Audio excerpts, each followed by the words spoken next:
आइए, सुनिए, देखिए, समझिए सनातन सत्य। जैसी दृष्टि वैसी सृष्टि, दृष्टि विज्ञान। कुदरत, कुदरती रचना एवं कुदरत के कानून से शाश्वत सुख की प्राप्ति। जोधपुर के परम पूज्य महात्मा उपासक प्रोफेसर डॉक्टर सोहन राज तातेड़ के निर्देशन में सनातन सत्य। जैसी दृष्टि वैसी सृष्टि, दृष्टि विज्ञान।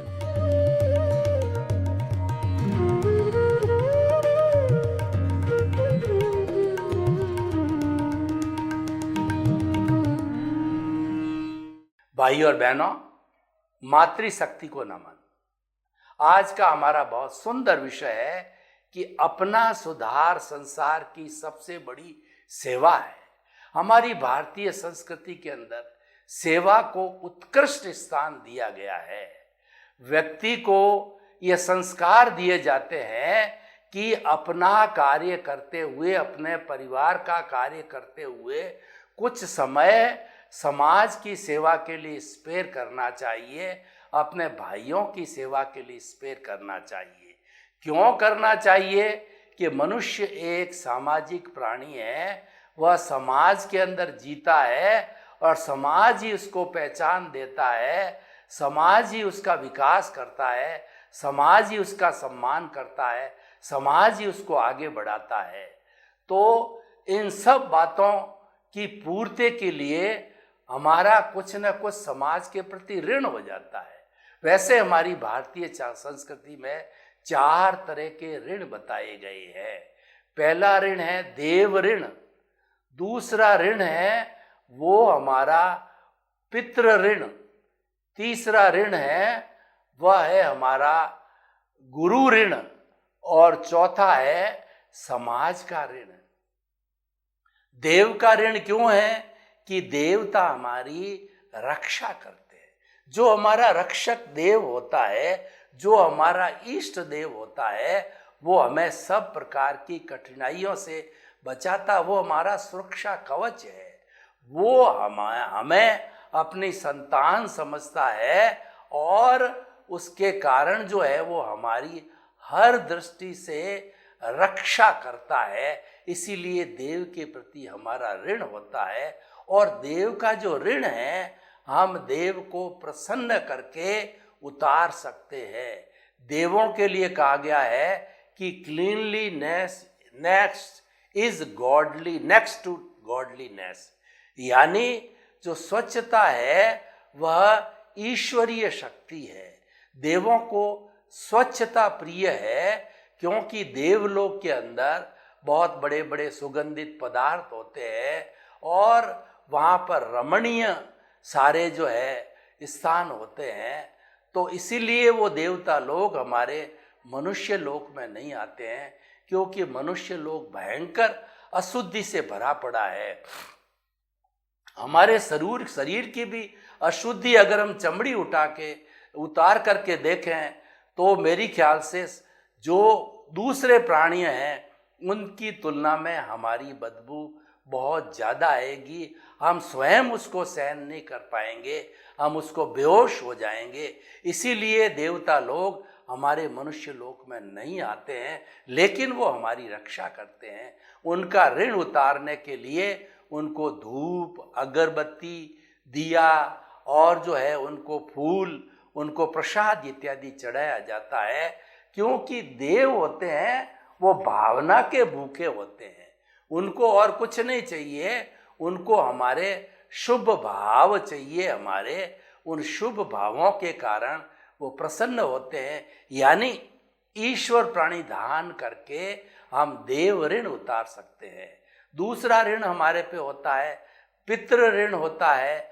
माता पिता हमको जन्म देते हैं, हमको पालते हैं, पोसते हैं, बड़ा करते हैं, और माँ स्वयं जो है वो आले में सोती, हमको सूखे में सुलाती है। हमको जो है सर्दी से, गर्मी से, जुकाम से, हर तरीके से हमारी रक्षा करती है। हम कहीं गिर नहीं जाएं, उसका ध्यान हमारी तरफ ही रहता है, बच्चे की तरफ ही रहता है और वो हमारी शादी करवाते हैं, हमारे को धंधा करवाते हैं, पैरों पर खड़ा करते हैं। तो माता पिता संसार के भगवान होते हैं, उनका हमारे ऊपर बहुत बड़ा ऋण होता है। और हमारी भारतीय संस्कृति कहती है कि अगर संतान प्रतिदिन माता पिता के पैरों को खोल करके भी उस पानी को पीता है तो भी वह उऋण नहीं हो सकता। इतना बड़ा माता पिता का ऋण है संतान के ऊपर होता है। तो संतान उनको चित्त समाधि पहुंचाकर, उनको किस चीज़ की रिक्वायरमेंट है, उनको किस चीज़ की आवश्यकता, खास उस समय में जब वो वृद्ध हो जाते हैं, उनका शरीर काम नहीं करता है, तब वो सेवा लेने लगते हैं। उस वक्त में उनकी चित्त समाधि पहुंचाने के लिए, उनको प्रसन्नता देने के लिए, उनको जिस भी चीज़ की आवश्यकता होती है वह हमें पूर्ति करना चाहिए। उनको समय समय पर संभालना चाहिए, उनके स्वास्थ्य के बारे में हमको पूरा ध्यान रखना चाहिए। इस तरीके से हम मातृ ऋण या पितृ ऋण उतार सकते हैं। तीसरा ऋण गुरु का होता है। गु का मतलब अंधकार, रू का मतलब दूर करने वाला। गुरु वह व्यक्ति होता है जो हमारे अज्ञान रूपी अंधकार को दूर करता है। इसीलिए कहा गया कि गुरु बिना ज्ञान नहीं। गुरु गोविंद दाऊ खड़े और काके लागू पाव, बलियारी गुरु आपनी और गोविंद दियो बताए। गुरु और गोविंद दोनों खड़े हैं तो सबसे पहले मैं पांव किसके लगूं, किसको प्रणाम करूं? सबसे पहले मैं गुरु को प्रणाम करूं कि उन्होंने ही अपने शत ज्ञान से जो है मेरे को ईश्वर के दर्शन कराए हैं। तो गुरु के प्रति हमारा बहुत बड़ा ऋण होता है। गुरु हमको शिक्षा देता है, अच्छा इंसान बनाता है, हमारे में विनय के गुण भरता है और हमको जो है रोजगारोन्मुखी बनाता है, यानी हम ग्रस्त जीवन में सफल हो सकें वैसे सूत्र देता है और वैसी हमको शिक्षा देता है। गुरु आत्मज्ञान देता है, गुरु सम्यक दर्शन देता है। गुरु हमारे अनंतानुमंदी कषाय को समाप्त करके और हमको सम्यक दर्शन देता है, हमारी रॉन्ग बिलीफ को समाप्त करता है, हमें राइट बिलीफ देता है। तो गुरु का हमारे पे बहुत बड़ा उपकार होता है। उस उपकार को चुकाने के लिए गुरु की सेवा करनी चाहिए। गुरु को जिस जिस की चीज़ की आवश्यकता होती है वह उसकी पूर्ति करना चाहिए। हमारे जो 5 महाव्रती सन्यासी है उनको हम 9 तरह का जो दान देते हैं वह पुण्य की कैटेगरी में आता है। अन्न पुण्य, पान पुण्य, लयन पुण्य, शयन पुण्य और जो मन पुण्य, वचन पुण्य, नमस्कार पुण्य। इस तरीके से जो जो उनकी रिक्वायरमेंट है वो गृहस्थी लोग पूरा करते हैं। तो हम अपने गुरु की जो भी रिक्वायरमेंट को पूरा करते हैं तो वह गुरु के प्रति हमारा ऋण उतरता है। और कहा भी गया है कि जो है वो ऐसा उन्होंने हमारे शास्त्रों के अंदर कहा गया है कि जो गुरु होता है वह जो वो 5 महाव्रती हरियंतो महादेवो जावक जीवं सुसाहुनो गुरुनो जिन पनतंग तत्तंग ये समत्तंग मई गयंग। अरियंत मेरे देव है जो भीतरी दुश्मनों को नाश करते हैं। अरियंतो महादेवो जावक जीवं सुसाहुनो गुरुनो, और जीवन पर्यंत जो 5 महाव्रत का शुद्ध रूप से पालन करते हैं, 100% पालन करते हैं, वो मेरे गुरु है। और अहिंसा प्रदान, अहिंसा संयम तप प्रदान जो है मेरा धर्म है। और जो धर्म अहिंसा संयम और तप प्रदान होता है वही वास्तव में रियल धर्म होता है और वह सबका हितकारी होता है। तो अब देखिए कि हम जो है देव, गुरु, पितृ और चौथा आता है समाज का ऋण। ये समाज के ऋण की बात हम क्यों कह रहे हैं कि आज का जो हमारा विषय है कि संसार की सबसे बड़ी सेवा अपना सुधार है, यानी सेवा से जुड़ा हुआ आज का विषय है। तो हमारा समाज के प्रति बहुत बड़ा दायित्व होता है। समाज हमको प्रोत्साहन और पहचान देता है। तो समाज के लोगों की सेवा करके हम उऋण हो सकते हैं। और उस सेवा को हमारी भारतीय संस्कृति में सबसे ऊंचा स्थान दिया गया है। उसको परोपकार कहते हैं, उसको चैरिटी कहते हैं कि आप, अगर आपके पास में समय है तो आप तन की सेवा दे सकते हो। जिस संस्था में आपकी रुचि है, जिस संस्था में आपकी श्रद्धा है, वहाँ पर आप निःशुल्क रूप से 2, 4, 6 घंटे टाइम डिवोट करके आप समाज की सेवा कर सकते हो। जो आपका एक्सपर्टाइजेशन है, जिसके अंदर आपकी रुचि है और जिसका कि आपने जीवन भर उस क्षेत्र के अंदर काम किया हुआ हो, ये तो होगी तन की सेवा।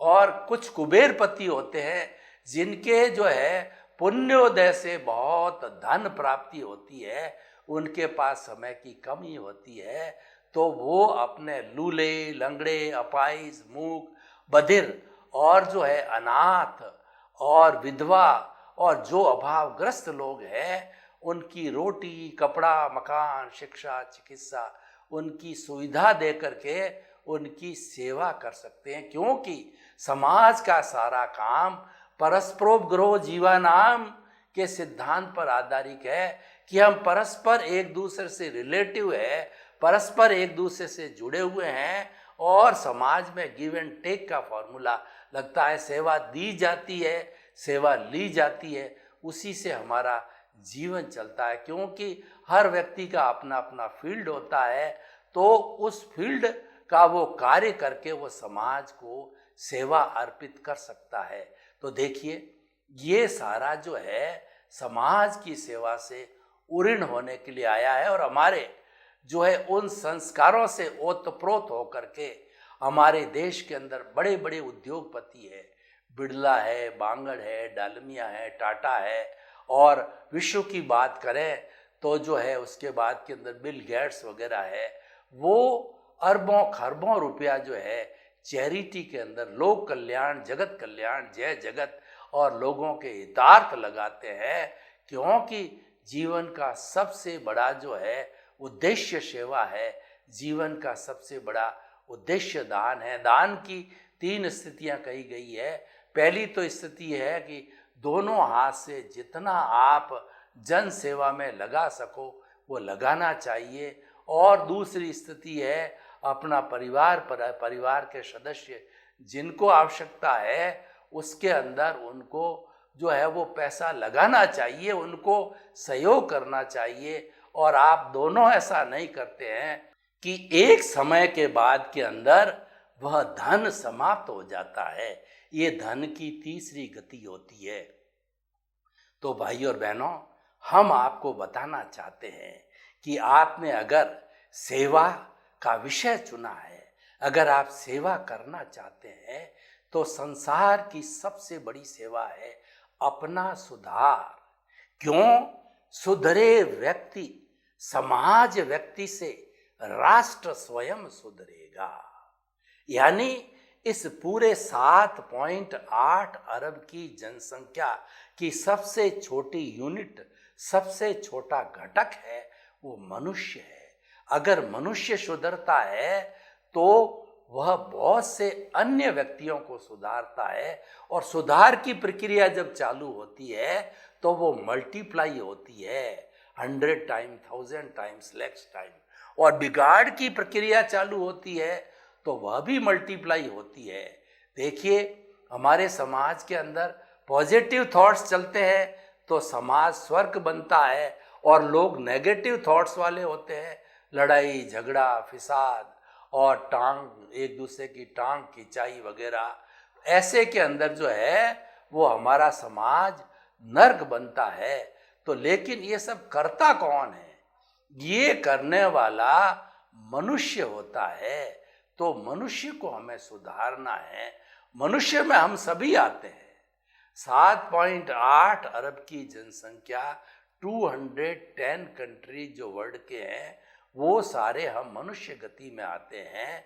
तो अगर हम सभी ये ठान लें कि हम सुधर जाएंगे तो दुनिया सुधरी हुई नजर आएगी। अब सवाल ये है कि हम कैसे सुधरें। देखिए, जो मैं चिंतन करता हूँ वह मेरा व्यक्तिगत चिंतन है। लेकिन वह चिंतन जब समाज तक जाता है, दूसरे भाइयों तक जाता है, तो वह रिलेटिविटी होती है।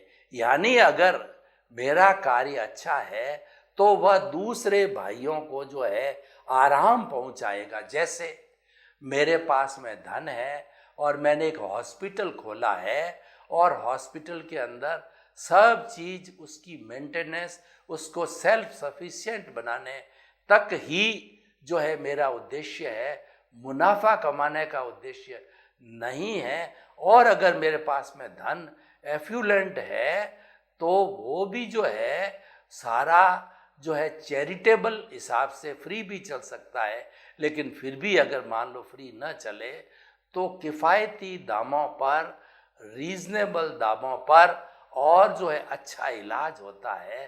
तो ये बहुत बड़ी सेवा का प्रकल्प अगर मैं खोलता हूँ तो वह समाज के लोगों के लिए हितकर होता है, समाज के लोगों को सुख पहुंचाने वाला होता है। यानी मैंने अपना सुधार किया और मैंने अपना विषय सेवा का बनाया तो उससे लोगों को आराम पहुंचता है, चित्त समाधि पहुंचती है। अब उसका रिवर्स लीजिए कि मैं मेरा धन का, मेरी शिक्षा का, मेरा जो है हुनर का मैं दुरुपयोग करता हूँ और लालच लोभ में चला जाता हूँ तो अपराध की श्रेणी में चला जाता हूँ। लालच करने से क्या होगा कि जो अपराधी लोग होते हैं मिलावट करते हैं, मसालों में मिलावट करते हैं, दवाइयों में मिलावट करते हैं, शराब में मिलावट करते हैं और भोजन सामग्री में मिलावट करते हैं, हर चीज में मिलावट करते हैं वो। तो मिलावट करने से क्या होगा, दूध में पानी डाल के मिलावट करते हैं तो मिलावट करने से समाज के लोगों के स्वास्थ्य के ऊपर बुरा प्रभाव पड़ता है। और हम कई बार सुनते हैं कि जो है वह ऐसा भोजन करने से, जहरीला भोजन करने से जो लॉट का लॉट व्यक्ति, सैकड़ों व्यक्ति मर गए, फूड पॉइजन हो गया। कुछ न कुछ गलत चीज के मिलावट से फूड पॉइजन होता है। तो अपराध वाले व्यक्ति ने कितने लोगों को परेशानी के अंदर डाला। तो यह तो बिगाड़ की बात हो गई। हमें किसी भी सूरत के अंदर न तो अपना खुद का बिगाड़ करना है, न हमारे समाज के लोगों का बिगाड़ करना है, क्योंकि मनुष्य इस सृष्टि का सर्वश्रेष्ठ प्राणी है। क्योंकि मनुष्य के पास में डेवलप्ड मन है, डेवलप्ड बुद्धि है, डेवलप्ड चित्त है, डेवलप्ड अहंकार है और डेवलप्ड उसके पास में आत्मा है। तो अगर वह सदुपयोग करे तो लोगों की सेवा, लोगों को चित्त समाधि पहुंचाने में, लोगों को फायदा पहुंचाने में बहुत बड़ा सहयोगी हो सकता है। दुरुपयोग करे तो वही चीज लोगों के लिए कष्टकारी हो सकती है। देखिए अपना सुधार कैसे करें, मैं आपको कुछ सूत्र देना चाहता हूँ। अपना सुधार का सबसे बड़ा सूत्र ये है कि आप जगत में किसी को दोषी नहीं देखें। ये जो सारी दुनिया है, ये जो है, ये पूरी सृष्टि वीतराग है, किसी का कोई दोष नहीं होता है। दोष तो मेरे पूर्वकृत कर्मों का होता है। उसी कारण कुदरत जो है किसी को जो है निमित्त के रूप में भेज करके और मेरे साथ में अच्छा या बुरा, सेवा का या बदले का जो है वो व्यवहार करवाती। क्यों, कुदरत की ड्यूटी है। कुदरती जो है हम सभी की क्रिएटर है, ऑपरेटर है, डिस्ट्रॉयर है, उसकी रचना चलती है, उसका कानून चलता है और वही हम सबका भरण पोषण करती है। तो इसीलिए जो है हम अच्छे कैसे बने कि इस दुनिया में किसी को दोषी नहीं समझें। वास्तव में दोष किसी का होता ही नहीं है। दूसरी बात यह है कि हम जो है अपने आप को कर्ता नहीं समझे। सबसे बड़ा दुख का काम है अपने आप को कर्ता समझना और न इस सृष्टि के किसी भी प्राणी को कर्ता समझना। क्योंकि कुदरत की साफ हिदायत है कि कर्ता व्यवस्थित शक्ति है और वह व्यवस्थित शक्ति साइंटिफिक सर्कमस्टेंशियल एविडेंसेज है वही इस सृष्टि का निर्माण करती है, चलाती है, भरण पोषण करती है। और जब व्यक्ति चला जाता है तो वह इसी में विलीन होता है, इसी के अंदर घूमता रहता है। तो सच्चा जो कुदरत को समर्पण, सच्चा समर्पण कहा जाता है। तो जो हमें किसी के जो है वो कर्ता नहीं समझना है, न खुद को समझना है, न अन्य को समझना है। ये अपने सुधार का दूसरा जो है पॉइंट हो गया। अब तीसरा बिंदु ये आता है कि जो जितने भी लोग हमारे संपर्क में आने वाले हैं वो निर्दोष है, वो निमित्त है। यानी उनको जो है वो निमित्त बना के कुदरत भेजती है, लेकिन सही मायने में वो निर्दोष है। हमें उनको निर्दोष दृष्टि से देखना है। कैसे मैं गहराई के अंदर दार्शनिक दृष्टि से भी बात करूं कि कोई लुटेरा है, कोई जेब कतरा है, या जो है कोई भी कहना चाहिए कि स्लॉटर हाउस चलाने वाला है, तो वह तो अपने अपने कर्मों के अधीन कर रहा है। वो अपने आयुष्य, वो अपने प्रारब्ध और उदय के अधीन कर रहा है। तो हमें तो उसमें निर्दोष दृष्टि रखनी चाहिए, उसमें शुद्ध आत्मा के दर्शन करने चाहिए। ये बात अलग है कि समाज सुधार के लिए हमें उस व्यक्ति के उस काम को छुड़ाने के लिए उसका हृदय परिवर्तन करना चाहिए।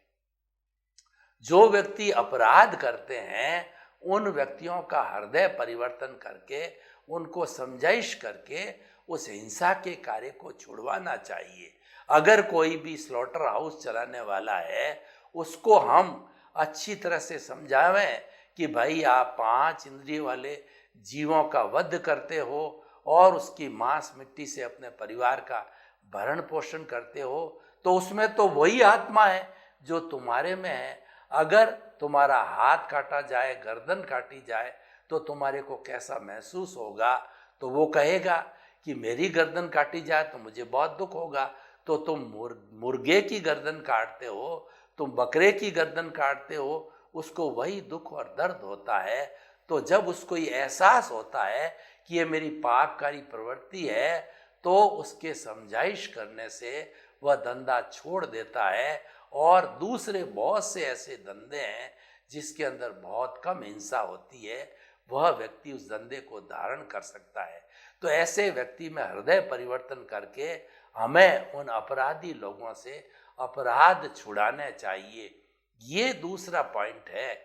लेकिन उस व्यक्ति को हमें निमित्त, निर्दोष, अकर्ता और शुद्ध आत्मा स्वरूप के अंदर चिंतन करना चाहिए, क्योंकि समस्त प्राणियों में एक सा ही आत्मा विराजमान है, उसमें कोई भेद नहीं है। जो अपने आप के सुधार का है वो है एडजस्ट एवरीवेयर। इसका अर्थ हुआ सर्दी है, गर्मी है, थोड़ा है, ज़्यादा है, खाने को कम मिला और स्वादिष्ट नहीं मिला, कभी कुछ कम स्वादिष्ट मिला, कभी कपड़ा जो है प्रेस किया हुआ मिला, कभी बिना प्रेस का मिला, कभी कपड़ा सस्ता मिला, कभी महंगा मिला। हर परिस्थिति में हमें अपने आप को एडजस्ट करना चाहिए। और चौथा एक बड़ा दार्शनिक सूत्र है कि भुगते उसकी भूल। कितना बड़ा एक वास्तविक जो है गहराई का जो है वो हम आपको सिद्धांत बताते हैं कि जो भुगताता है वास्तव में उसकी भूल नहीं होती है, भूल तो भुगतने वाले की होती है। क्योंकि जो भुगताता इसीलिए है कि हमने पूर्व जन्म में उसके साथ व्यवहार किया है, तो वही हमारा हिसाब चुकता करने के लिए हमारे साथ में वैसा ट्रीटमेंट करता है, वैसा व्यवहार करता है। और ये लॉ ऑफ द नेचर है कि इस पूरे ब्रह्मांड के अंदर कोई भी वस्तु या व्यक्ति आपके संपर्क में पूरे जीवन भर तब तक नहीं आएगा जब तक कि आपका उसके साथ में कोई लेना देना नहीं होगा, कोई हिसाब नहीं होगा। और जब हिसाब होगा, जब आपका उदय और प्रारब्ध आएगा, तो वह प्रकृति वह जो कुदरत है उस व्यक्ति को लाके आपके सामने खड़ा कर देगी, क्योंकि जो कुदरत है वो द्रव्य, क्षेत्र, काल, भाव और काल, स्वभाव, कर्म, पुरुषार्थ और नियति, इन घटकों, इन सिद्धांतों से चलती है। ये अलग विषय है, उसमें मैं नहीं जाना चाहता। मैं तो ये कहना चाहता हूँ कि आज का जो विषय है कि अपना सुधार संसार की सबसे बड़ी सेवा है, ये बिल्कुल सही है। और व्यक्ति केवल इस सिद्धांत को पकड़ ले कि मैं मेरी तरफ से किसी को कष्ट नहीं दूंगा, किसी के प्रति बुरे भाव नहीं लाऊंगा, किसी की ओपिनियन या जो है किसी का के प्रति कोई रिएक्शन वगैरह नहीं दूंगा। और मेरा जो सबसे बड़ी बात है, अगर आपको जीवन में सुधार करना है तो बिगाड़ कराने वाला जो अज्ञान है, जो राग द्वेष है, उसको हर क्षण घटाते रहो। तो निष्कर्ष की भाषा में मैं बात करना चाहता हूँ कि आप चाहते हो कि मैं संसार की सेवा करूँ, कीजिए। और वो बहुत आसान तरीका है, आप सुधर जाइए, दुनिया सुधर जाएगी। तो सुधार के मैंने आपको उपाय बताए। सबसे बड़ा उपाय, अज्ञान को मिटाओ, राग द्वेष को मिटाओ। सर्वे भवन्तु सुखिनः, सर्वे सन्तु निरामया। लोक के सब जीवों को सुख मिले, शांति मिले, आनंद मिले, प्रेम मिले, सौहार्द मिले, वसुधैव कुटुम्बकम मिले और शांतिपूर्ण सहवास करते हुए हम स्वर्ग को इस धरती पर उतार लाएं। ऐसे कार्य करें।